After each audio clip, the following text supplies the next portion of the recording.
जादूगर ने जानबूझकर अपने हाथ से गुब्बारा छोड़ दिया, जो आहिस्ता आहिस्ता बैनक की इमारत की तरफ उड़ने लगा। ये मंजर देखकर राहगीर हैरत से आसमान की तरफ देखने लगे और जादूगर ने गमगीन चेहरा बना लिया, जैसे वो बहुत अफसरदा हो।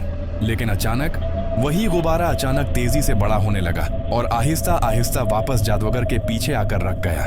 जादूगर ने हैरानी का मुजाहिरा किया और मुजम्मा में मौजूद लोग हंसने लगे। यहाँ तक कि बीनक के सिक्योरिटी गार्ड्स भी उसके तमाशे में महू हो गए। और यही जादूगर का असल मंसूबा था, क्योंकि उस तमाम मजाहिरे का मकसद सिर्फ एक ही था, बीनक से हीरों की चोरी। जब जादूगर ने देखा कि तमाम गार्ड्स उसकी परफॉर्मेंस में मशगूल हैं, तो उसने फौरन 2 धुएं के बम फेंके। जैसे ही धुआं छटने लगा तो हैरत की बात यह थी कि जादूगर भी गायब हो चुका था।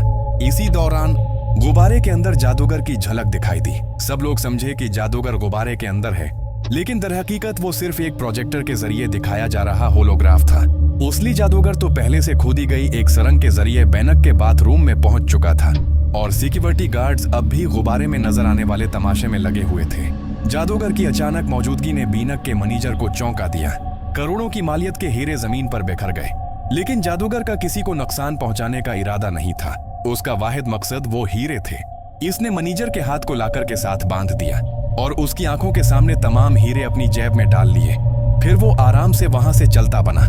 जैसे ही वो सुरंग में वापस घुसा, मैनेजर ने अलार्म का बटन दबाने की कोशिश की, मगर उंगली बस थोड़े से फासले पर रह गई। इसी दौरान दोबारा धुएं का एक गुबार उठा और जादूगर दोबारा सड़क पर नमूदार हुआ। इसी लम्हे बैनक का अलार्म सिस्टम बज उठा, लेकिन जादूगर तो कब का कीमती हीरे लेकर वहां से जा चुका था।